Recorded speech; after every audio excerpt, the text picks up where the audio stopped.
ಸಿಗಲಿಲ್ಲ ಸರ್.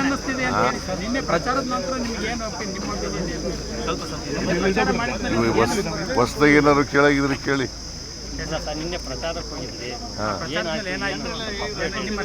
ಪ್ರಚಾರ ಈಗ ನಮ್ಮ ನಿರೀಕ್ಷೆಗೂ ಮೀರಿ ಜನರು ಸ್ಪಂದಿಸ್ತಾ ಇದ್ದಾರೆ. ನಮ್ಮ ನಿರೀಕ್ಷೆಗೂ ಮೀರಿ ಜನ ಸ್ಪಂದಿಸ್ತಾ ಇದ್ದಾರೆ. BJPಯವರು 4 ವರ್ಷ ಅಧಿಕಾರ ಮಾಡಿ ಏನು ಮಾಡಲಿಲ್ಲ ಅಂತಕ್ಕಂಥದ್ದು ಜನಗಳಿಗೆ ಗೊತ್ತಾಗಿದೆ. ಅವರು ಏನು ಅಭಿವೃದ್ಧಿ ಕೆಲಸಗಳನ್ನು ಮಾಡದೆ ಬರೀ ಲೂಟಿ ಹೊಡೆದ್ರು ರಾಜ್ಯನ ಅಂತಕ್ಕಂಥದ್ದು ಮತದಾರರ ಮನಸ್ಸಿಗೆ ಬಂದಿದೆ. ನಾವು ಮಾಡಿರ್ತಕ್ಕಂಥ 5 ಗ್ಯಾರಂಟಿ ಯೋಜನೆಗಳು ಅವು ಜಾರಿಯಾಗಿದ್ದಾವೆ. 3 ವರ್ಷದಿಂದ ಜಾರಿಯಾಗ್ತಾ ಇದ್ದಾವೆ. ಮತ್ತು ನಂಬಿಕೆ ಬಂದಿದೆ. BJPಯವರು ಏನೇ ಸುಳ್ಳು ಹೇಳಿದ್ರು ಕೂಡ, ಯಾಕೆಂತಂದರೆ ಇವು ಜಾರಿ ಆಗೋದೇ ಇಲ್ಲ ಅಂತ ಹೇಳಿದರು.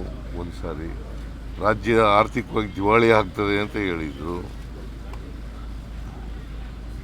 ಖಜಾನೆ ಖಾಲಿ ಆಗಿಬಿಡ್ತದೆ ಅಂತ ಹೇಳಿದರು. ಅಭಿವೃದ್ಧಿ ಕೆಲಸಗಳು ನಡೀತಾ ಇಲ್ಲ ಅಂತ ಹೇಳಿದರು. ಆಮೇಲೆ ಕಳೆದ ಲೋಕಸಭಾ ಚುನಾವಣೆ ಆದಮೇಲೆ ನಿಲ್ಲಿಸ್ಬಿಡ್ತಾರೆ ಅಂತ ಹೇಳಿದರು.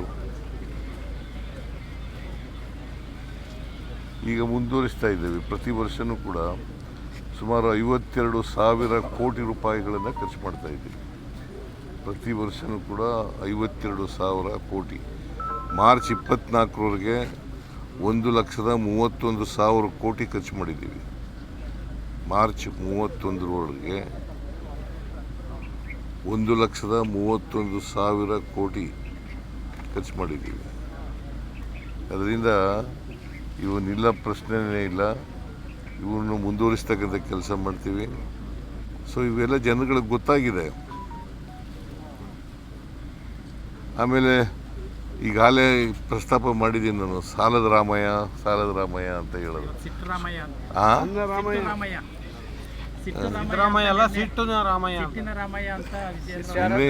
ಏನಾದ್ರು ಬಾಯಿ ಬಂದಾಗ ಮಾತಾಡ್ತಾರೆ. ನೋಡ್ರಿ, ಎಲ್ಲ ಅಭಿವೃದ್ಧಿ ರಾಷ್ಟ್ರಗಳು, ಎಲ್ಲ ರಾಜ್ಯಗಳು ಸಾಲ ಮಾಡಲೇಬೇಕು. ಸಾಲ ಮಾಡುವಾಗ ಮಿತಿ ಒಳಗಡೆ ಇರಬೇಕು. ಸಾಲ ಮಿತಿ ಒಳಗಡೆ ಇರಬೇಕು. ನಮ್ಮದು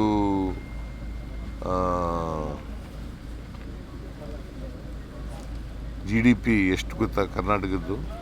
33,05,500 ಕೋಟಿ.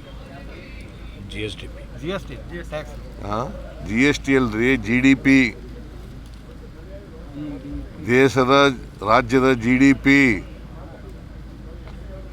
Gross domestic product. GDP 33,05,500 ಕೋಟಿ. ಅದರಲ್ಲಿ 25% ಸಾಲ ಇರಬೇಕು.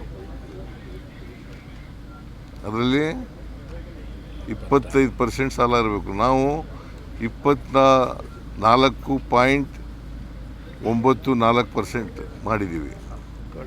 ಅದರೊಳಗಡೆ ಇದೆಯಾ ಇಲ್ವೋ? ಮತ್ತು ಸಾಲ ಹೆಂಗೆ ಮಾಡಿದ್ದೀವಿ, ಸಾಲ ಜಾಸ್ತಿ ಮಾಡಿದ್ದೀವಿ ಅಂತ ಹೇಳೋದು ಹೆಂಗೆ? ಫಿಸ್ಕಲ್ ರೆಸ್ಪಾನ್ಸಿಬಿಲಿಟಿ ಆಗಿದೆ. ಫಿಸ್ಕಲ್ ರೆಸ್ಪಾನ್ಸಿಬಿಲಿಟಿ ಆ್ಯಕ್ಟ್ 2002ರಲ್ಲಿ ಪಾಸ್ ಮಾಡ್ತು. ಒಂದು ರಾಜ್ಯದ ಆರ್ಥಿಕ ಪರಿಸ್ಥಿತಿ ಚೆನ್ನಾಗಿರ್ಬೇಕಾದ್ರೆ 3 ಮಾನದಂಡಗಳನ್ನು ಹೇಳಿದೆ ಆ ಕಾನೂನಿನಲ್ಲಿ. ಒಂದನೇದು ಫಿಸ್ಕಲ್ ಡಿಫಿಸಿಟ್ಟು 3% ಒಳಗಡೆ ಇರಬೇಕು. GDPಯ 3% ಒಳಗಡೆ ಇರಬೇಕು. ನಮ್ಮದು 3% ಒಳಗಡೆ ಇದೆ. 2.95.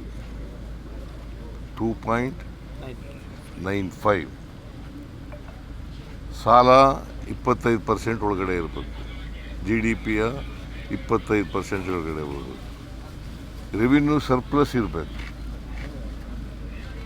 ನಮ್ಮದು ರೆವಿನ್ಯೂ ಸರ್ಪ್ಲಸ್ಸು ಮಾಡೋಕ್ಕಾಗಿಲ್ಲ. ಯಾಕಪ್ಪ ಅಂತಂದರೆ ಕೇಂದ್ರ ಸರ್ಕಾರದವರು ನಮಗೆ ಕೊಡಬೇಕಾಗಿದ್ದಂಥ ಹಣವನ್ನು ಕೊಡಲಿಲ್ಲ. ನಂಬರ್ 1. ನಂಬರ್ ಟೂ ಮಧ್ಯದಲ್ಲಿ ಸೆಪ್ಟೆಂಬರ್ ತಿಂಗಳಲ್ಲಿ GSTಯನ್ನು ರ್ಯಾಷನಲೈಸ್ ಮಾಡಿದ್ರು. ಯಾವಾಗ ಮಾಡಿದ್ದು ಅದನ್ನು? ಸೆಪ್ಟೆಂಬರ್ ತಿಂಗಳಿಂದ ಜಾರಿಗೆ ಬರೋಕ್ಕೆ ಮಾಡಿದ್ರು. ಕಡಿಮೆ ಮಾಡಿಬಿಟ್ರು ಅನೇಕ ಇದನ್ನು. ಯಾಕೆಂತಂದರೆ ಬಿಹಾರ್ ಚುನಾವಣೆ ಇತ್ತು, ಅದಕ್ಕೋಸ್ಕರ ಮಾಡಿದ್ರು. ನಾವೆಲ್ಲ ಅಂದಾಜು ಮಾಡಿದ್ದು GST ಇಷ್ಟು ದುಡ್ಡು ಬರ್ಬೋದು ನಮಗೆ ತೆರಿಗೆನಲ್ಲಿ. 1,20,000 ಕೋಟಿ ತೆರಿಗೆ ಬರಬೇಕಾಗಿತ್ತು. ನಮಗೆ 10,000 ಕೋಟಿ ಕಡಿಮೆ ಆಯಿತು. ಅದರಲ್ಲಿ 10,000 ಕೋಟಿ GST ರ್ಯಾಷನಲೈಸ್ ಮಾಡೋಕ್ಕೆ ಮುಂಚಿತವಾಗಿ, ತೀರ್ಮಾನ ಮಾಡೋಕ್ಕೆ ಮುಂಚಿತವಾಗಿ 10% ಗ್ರೋತ್ ಇತ್ತು ನಮ್ಮ ರಾಜ್ಯದಲ್ಲಿ. 10% ಗ್ರೋತ್, GST ಗ್ರೋತು 10% ಗ್ರೋತ್ ಇತ್ತು. ಅದು 4% ಇಳಿದು ಬಿಡ್ತು. ಡೆಫಿಸಿಟ್ ಆಗಿದ್ದರಿಂದ 10,000 crore ಡೆಫಿಸಿಟ್ ಆಗಿದ್ದರಿಂದ ಗ್ರೋತ್ ರೇಟ್ ರೀ, ಅಲ್ಲ ಬೆಳವಣಿಗೆ ದರ 10% ಇದ್ದದು 4% ಇಳಿದು ಬಿಡ್ತು. ಅದರಿಂದ ನಮಗೆ 10,000 ಕೋಟಿ ಕಡಿಮೆ ಆಯಿತು. 10,000 ಕೋಟಿ ಕಡಿಮೆ ಆಯಿತು.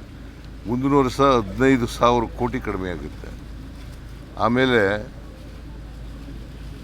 ಕೇಂದ್ರ ಸರ್ಕಾರ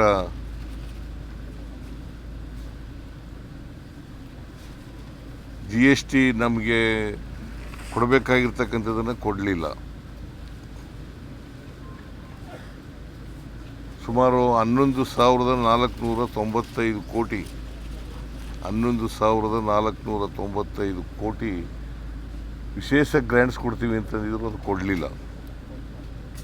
15ನೇ ಹಣಕಾಸಿನ ಆಯೋಗದಲ್ಲಿ ತೆರಿಗೆ ಕಡಿಮೆ ಆಯಿತು ಅಂತೇಳಿ 11,495 ಕೋಟಿ ಕೊಡಲಿಲ್ಲ.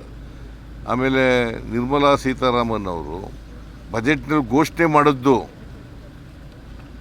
ಅಪ್ಪರ್ ಭದ್ರಾ ಯೋಜನೆಗೆ 5,300 ಕೋಟಿ ಕೊಡ್ತೀವಿ ಅಂದ್ಬಿಟ್ಟು ಕೊಡಲಿಲ್ಲ. 2 ವರ್ಷ 3 ವರ್ಷ ಆಯಿತು. 3 ವರ್ಷದಿಂದ ₹1 ಕೊಡಲಿಲ್ಲ. ಇವೆಲ್ಲ ಕಾರಣಗಳಿಗೋಸ್ಕರ ರೆವಿನ್ಯೂ ಡಿಫಿಸಿಟ್ ಆಗಿದೆ ಹೊರತು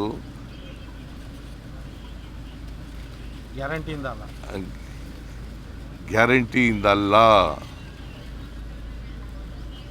ಇದನ್ನು ನೀವು ಸ್ಪಷ್ಟವಾಗಿ ಹೇಳಬೇಕು. ಈಗ ವಿಜೇಂದ್ರ ಹೇಳೋದನ್ನೇ ದೊಡ್ಡದಾಗಿ ಮಾಡ್ತೀರಿ.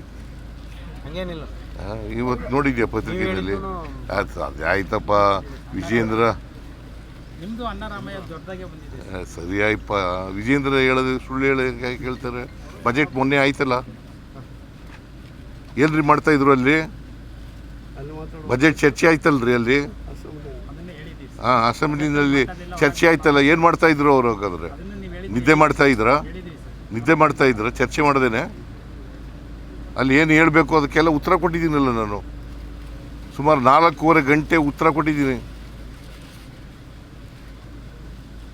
ಬಜೆಟ್ ಮೇಲೆ ಚರ್ಚೆಗೆ 4.25 ಗಂಟೆ ವೈಟ್ ಪೇಪರ್ ಯಾಕಪ್ಪ ಮಂಡಿಸ್ಬೇಕು? ಬಜೆಟೇ ವೈಟ್ ಪೇಪರ್ ಅಲ್ವಾ? ನೀವು ಅದನ್ನು ಕೇಳೋದೇ ಇಲ್ಲ. ವೈಟ್ ಪೇಪರ್ ಅಂದ್ರೇನು?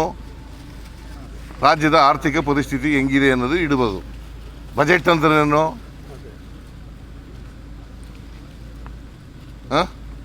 ಆಯ ವ್ಯಯ ಲೆಕ್ಕ ಇಡೋದು. ಸರಿ, ಬೊಮ್ಮಾಯಿ ಅವರು ಕೂಡ ನಿನ್ನೆ ನಿಮಗೆ ಸಾಲದ ದಾಖಲೆಗಳನ್ನ ಕೊಡಿ, 25% ಲೆಸ್ ದೆನ್ 25% ಇದೆ ಅಂತ ಹೇಳಿದ್ರಿ. 24.94 ಹೇಳಿದ್ರಿ ನೀವು. ಅದ್ರದ್ದು ದಾಖಲೆ ಕೊಡಿ ಅಂತಾರ ಯಾರು? ಬೊಮ್ಮಾಯಿ ಅವರು. ದಾಖಲೆ ಬಜೆಟ್ ಅಸೆಂಬ್ಲಿನಲ್ಲೇ ಇಟ್ಟುವಲ್ಲಯ್ಯ. ನಾವು ಸಾಲ ಮಾಡಿದ್ದು ಅವ್ರು ಸಾಲ ಮಾಡಿದ್ದು ಎರಡನ್ನು ಕಂಪ್ಯಾರಿಸನ್ ಕೊಡ್ಲಿ. ಹೌದು, ಕಂಪ್ಯಾರಿಸನ್ನೇ ಇಟ್ಟಿದ್ದು. ಬಜೆಟ್ ಅಸೆಂಬ್ಲಿನಲ್ಲಿ ಇಟ್ಟಿದ್ದೀನಿ. 5,30,000 ಕೋಟಿ ಅವರು ಸಾಲ ಮಾಡಿದ್ದದು. 50,000 ಕೋಟಿ ನಾವು ಮಾಡಿರೋದು. ಅವ್ರು ಯಾವುದೋ ಒಂದು ವರ್ಷದ್ದು ಹೇಳ್ತಾರೆ. ಅವರು 4 ವರ್ಷ ಇದ್ರಲ್ಲಪ್ಪ. ಸರ್, ಈಗ ಗ್ಯಾರಂಟಿ ಯೋಜನೆಗಳಿಗೆ ನಮ್ಮ ವಿರೋಧ ಇಲ್ಲ ಅಂತ ಇದ್ದಾರೆ ಈಗ ಸದಾನಂದ ಗೌಡರು. ಗ್ಯಾರಂಟಿ ಯೋಜನೆಗಳಿಗೆ ನಮ್ಮ ವಿರೋಧ ಇಲ್ಲ, ಅದ್ರ ಹೆಸರಲ್ಲಿ ನುಗ್ತಾ ಇದಾರೆ, ಹಣ ನುಗ್ತಾ ಇದಾರೆ ಅಂತ ಇದ್ದಾರೆ. ನೇರವಾಗಿ ಅವ್ರಿಗೆ ಲೆಕ್ಕಕ್ಕೆ ಅವ್ರ ಅಕೌಂಟ್ಗೆ ಹಾಕ್ಬಿಡ್ತೀವಲ್ಲ ಲಂಚ ಎಲ್ಲಿ ನಡೀತದೆ? ನೇರ ವರ್ಗಾವಣೆ. ಈಗ ಗೃಹಲಕ್ಷ್ಮಿ ಯೋಜನೆ 2,000 ರೂಪಾಯಿ ಅವ್ರ ಅಕೌಂಟ್ಗೆ ಕೊಟ್ಬಿಡ್ತೀವಿ. ಲಂಚ ಹೆಂಗೆ ನಡೀತದೆ? 12 ತಿಂಗಳಲ್ಲಿ 2 ತಿಂಗಳು ಕೊಟ್ಟಿಲ್ಲ ಅಂತ ಇದ್ದಾರೆ. ಅದು ಕೊಟ್ಟಿಲ್ಲ, ಕೊಡ್ತೀವಿ. ಸರ್, ಈಗ ಅಭಿವೃದ್ಧಿ ಯೋಜನೆಗಳಿಗಾಗಿ ಏನು ಗುತ್ತಿಗೆದಾರರಿಗೆ ಬಹಳಷ್ಟು ದುಡ್ಡು 26,000 ಕೋಟಿ ಬಾಕಿ. ಅದಾಯ್ತು, 28,000 ಕೋಟಿ ಅವರು ಎಷ್ಟು ಬಿಟ್ಬಿಟ್ಟು ಹೋಗಿದ್ರು ಗೊತ್ತಾ? 29,000 ಕೋಟಿ ಅವ್ರು ಬಾಕಿ ಬಿಟ್ಬಿಟ್ಟು ಹೋಗಿದ್ದು. 29,000 ಕೋಟಿ, ಅದರಲ್ಲಿ 24,000 ಕೋಟಿ ತೀರಿಸಿದ್ದೀವಿ. ನೀವು ತಿಳ್ಕೊಳ್ಳಲ್ಲ, ಏನು ಕೇಳಲ್ಲ ಅವ್ರಿಗೆ. ಅವ್ರು ಹೇಳಿದ್ದೇ ಲೆಕ್ಕ ನಿಮಗೆ. ಈಗ ನಾನು ಹೇಳ್ತಾ ಇರೋದು ಅಸೆಂಬ್ಲಿನಲ್ಲಿ ಉತ್ತರ ಕೊಟ್ಟಿರ್ತಕ್ಕಂಥದ್ದು, ಇಲ್ಲಿ ಬೇರೆ ಕಡೆ ಕೊಟ್ಟಿಲ್ಲ. ಅಸೆಂಬ್ಲಿನಲ್ಲಿ ಉತ್ತರ ಕೊಟ್ಟಿರೋದು ಅವ್ರ ಎದುರುಗಡೆನೆ ವಿತ್ ಡಾಕ್ಯುಮೆಂಟ್ಸ್. ಸುಮ್ಮನೆ ಅವ್ರು ಏನೋ ಹೇಳ್ತಾರೆ, ನೀವು ಅದನ್ನೇ ಕೇಳ್ತೀವಿ. ಏನು ಮಾಡೋಕ್ಕಾಗುತ್ತೆ ನಾವು? ಸರ್, ಯುದ್ಧದ ಪರಿಸ್ಥಿತಿ ಇದೇ ರೀತಿ ಮುಂದುವರೆದ್ರೆ ಬಹಳಷ್ಟು ಜನಜೀವನ ಅಸ್ತವ್ಯಸ್ತ ಆಗೋ ಸಾಧ್ಯತೆ ಇದೆ. ಯಾವುದು? ಇರಾನ್ ಮೇಲೆ ಯುದ್ಧ ಸರ್, ಇರಾನ್ ಯುದ್ಧ ಅಂತೇಳಿ ಯದ್ವಾತದ್ದು ಬೆಲೆ ಏರ್ಸಂತ ಇದೆಯಾ? ಅಲ್ಲ ಸರ್, ಅದಕ್ಕೆ ತಮ್ಮ ಸಿದ್ಧತೆ ಹೇಗಿದೆ ಅಂತ ಸರ್ಕಾರ? ನಮ್ದಲ್ರಿ, ಕೇಂದ್ರ ಸರ್ಕಾರ ಮಾಡಿರೋದು ಇದು. ರಾಜ್ಯದ್ದು ಏನಾದರೂ? ರಾಜ್ಯದ್ದೇನಿಲ್ಲ. ಅವ್ರಿಗೆ ಕೊಟ್ಟರೆ ನಾವು ವಿತರಣೆ ಮಾಡ್ತೀವಿ ಅಷ್ಟೇ. ವಿತರಣೆ ಮಾಡೋದಷ್ಟೇ ನಮ್ಮ ಕೆಲಸ. ಪೆಟ್ರೋಲಿಯಂ ಪ್ರಾಡಕ್ಟ್ಸ್ನ ಯಾರು ಮಾಡೋರು? ಸೆಂಟ್ರಲ್ ಗೌರ್ಮೆಂಟ್ ಅಲ್ವಾ? ಮೊನ್ನೆ ಅವರು 10 ರೂಪಾಯಿ ಟ್ಯಾಕ್ಸ್ನ ತೆಗೆದ್ರು ಸರ್. ಆ ಥರ ನೀವೇನಾದರೂ ಟ್ಯಾಕ್ಸ್ ತೆಗಿತೀರಾ ಅಂತ? ಯಾರು? ಈಗ ಇವರು ಪೆಟ್ರೋಲ್ ಮೇಲೆ ಈಗ ತೈಲದ ಮೇಲಿಂದ ತೆಗೆದ್ರು. ಕೇಳ್ರಿ, ಇಲ್ಲಿ ತೈಲ ನಾವು ಬೆಲೆ ಇದೆಯಲ್ಲ, ಇಲ್ಲಿ ಪಕ್ಕದ ರಾಜ್ಯಗಳಿಗೆಲ್ಲ ಹೋಲಿಕೆ ಮಾಡಿ ಬೆಲ್ಕೆ ಅದಕ್ಕಿಂತ ಕಡಿಮೆ, ಪಕ್ಕದ ರಾಜ್ಯಗಳಿಗಿಂತ ತಮಿಳುನಾಡಿಗಿಂತ ಕಡಿಮೆ ಇದೆ, ಮಹಾರಾಷ್ಟ್ರಕ್ಕಿಂತ ಕಡಿಮೆ ಇದೆ, ಕೇರಳಕ್ಕಿಂತ ಕಡಿಮೆ ಇದೆ, ಆಂಧ್ರ ಪ್ರದೇಶಕ್ಕಿಂತ ಕಡಿಮೆ ಇದೆ. ಹಾಗಾದ್ರೆ ಏನಾಗ್ತದೆ? ಯದ್ವಾತದ್ದು ಕಮ್ಮಿ ಇದ್ಬಿಟ್ರೆ ಅಲ್ಲಿ ನಮ್ಮ ರಾಜ್ಯದಲ್ಲಿ ಬರೋದೇ ಇಲ್ಲ, ತೆರಿಗೆ ಬರೋದೇ ಇಲ್ಲ. ಆಮೇಲೆ ಅದಕ್ಕೋಸ್ಕರ ಪಕ್ಕದ ರಾಜ್ಯಗಳಿಗೆ ಹೋಲಿಕೆ ಮಾಡ್ಕೊಂಡು ಅದಕ್ಕಿಂತ ಕಡಿಮೆ, ಸ್ವಲ್ಪ ಕಡಿಮೆ ಇಡಬೇಕು.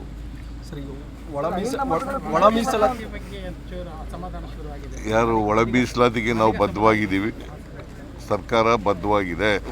ಸರ್, ಅಹಿಂದ ಹೆಸರಲ್ಲಿ ಅನ್ಯಾಯ ಮಾಡಿದ್ದಾರೆ ಸಿದ್ದರಾಮಯ್ಯನವರು. ಅಹಿಂದ ಮತ ನಮಗೆ ಬರುತ್ತೆ ಅಂತ ಬಿಜೆಪಿ ಅವರು ಹೇಳ್ತಿದ್ದಾರೆ. ಯಾರು? ಬಿಜೆಪಿ ಅವರು. ನೀನು ಪ್ರಶ್ನವನ್ನ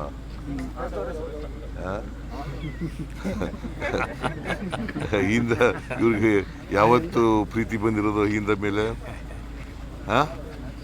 ಅಹಿಂದದವ್ರ ಮೇಲೆ ಪ್ರೀತಿ ಬಂದಿರೋದು ಯಾವಾಗ? ಯಾವತ್ತಾರು ಅಹಿಂದದ ಬಗ್ಗೆ ಮಾತಾಡಿದಾರ ಇವರು? ಹಿಂದುತ್ವ, ಹಿಂದೂ ಅದು ಬಿಟ್ಟರೆ ಬೇರೆ ಏನಾದ್ರು ಹೇಳ್ತಾರ? ದೇರ್ ಆರ್ 2 ತತ್ವಗಳಿದ್ದಾವೆ.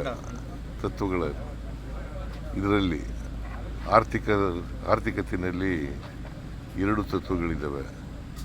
ಒಂದು ಟ್ರಿಕಲ್ ಡೌನ್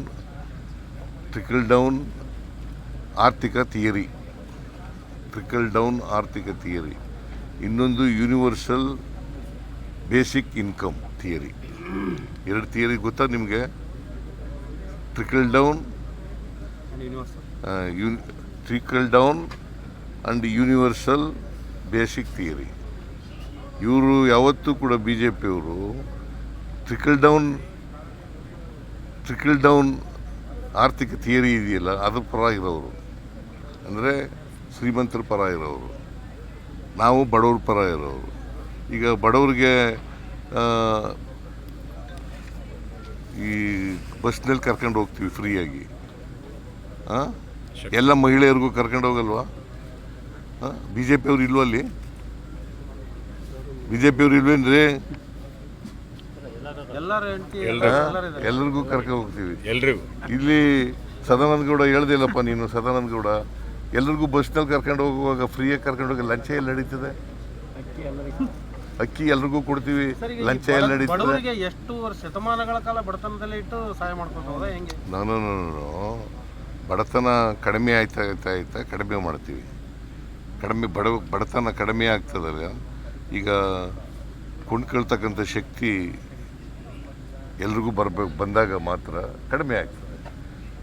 ಯಾವಾಗಲೂ ಶಾಶ್ವತವಾಗಿ ಕಾರ್ಯಕ್ರಮಗಳಲ್ಲ, ಬಡತನ ಕಾರ್ಯಕ್ರಮಗಳಲ್ಲ. ಹಾಗಾದ್ರೆ ಬಡತನ ಇರಬೇಕಾ? ಇರಬಾರ್ದಲ್ಲ. ಮತ್ತು ಬಾಬಾ ಸಾಹೇಬ್ ಅಂಬೇಡ್ಕರ್ ಅವರು ಏನು ಹೇಳಿದರು ಕಾನ್ಸ್ಟಿಟ್ಯೂಂಟ್ ಅಸೆಂಬ್ಲಿನಲ್ಲಿ ಭಾಷಣ ಮಾಡ್ತಾ? ಏನಂತ ಹೇಳಿದ್ದಾರೆ? ಬಡತನ ನಿರ್ಮೂಲನೆ ಅಂತ ಹೇಳಿದ್ದಾರೆ. ಹಂಗಲ್ಲ, ಎಲ್ಲರಿಗೂ ಸಾಮಾಜಿಕ ಶಕ್ತಿ ಬರಬೇಕು, ಆರ್ಥಿಕ ಶಕ್ತಿ ಬರಬೇಕು. ಸಾಮಾಜಿಕ ಸ್ವಾತಂತ್ರ್ಯ ಬರಬೇಕು, ಆರ್ಥಿಕ ಸ್ವಾತಂತ್ರ್ಯ ಬರಬೇಕು. ಅಲ್ವೇನ್ರಿ? ಅದು ಬರದೇನೆ ಸಮಾನತೆ ಹೆಂಗೆ ಬರ್ತದೆ? ಜಾತಿ ಹೆಂಗೆ ಹೋಗ್ತದೆ? ನೀವು ಡಾಕ್ಟರ್ ಆಗಿದ್ರೆ ತಾನೇ ನಿಮ್ಮನ್ನು ಬೇರೆ ಜಾತಿಯವ್ರು ಮದುವೆ ಆಗೋದು. ಸರ್, ಈಗ 56,000 ಹುದ್ದೆಗಳನ್ನು ತುಂಬೋದಕ್ಕೆ ಫೈನಾನ್ಷಿಯಲ್ ಕ್ರೈಸಿಸ್ ಏನು ಕ್ರೈಸಿಸ್? ಇರೋ 2% ಜನಕ್ಕೆ 52% ಬಜೆಟ್ ಖರ್ಚು ಮಾಡ್ತೀವಿ. ಅಂತಂತೂ ಮಾಡ್ತೀವಿ ರೀ. ಆಡಳಿತ ಆಯೋಗಗಳು ಅದನ್ನೇ ಸರಾಸರಿ ಚಿನ್ನಪ್ಪ ನೋಡ್ರಿ, ಈ ಸಾರಿ 56,432 ಹುದ್ದೆಗಳನ್ನು ಭರ್ತಿ ಮಾಡ್ತೀವಿ. ಮುಂದಿನ ವರ್ಷನೂ ಭರ್ತಿ ಮಾಡ್ತೀವಿ, ಅದರ ಮುಂದಿನ ವರ್ಷನೂ ಭರ್ತಿ ಮಾಡ್ತೀವಿ.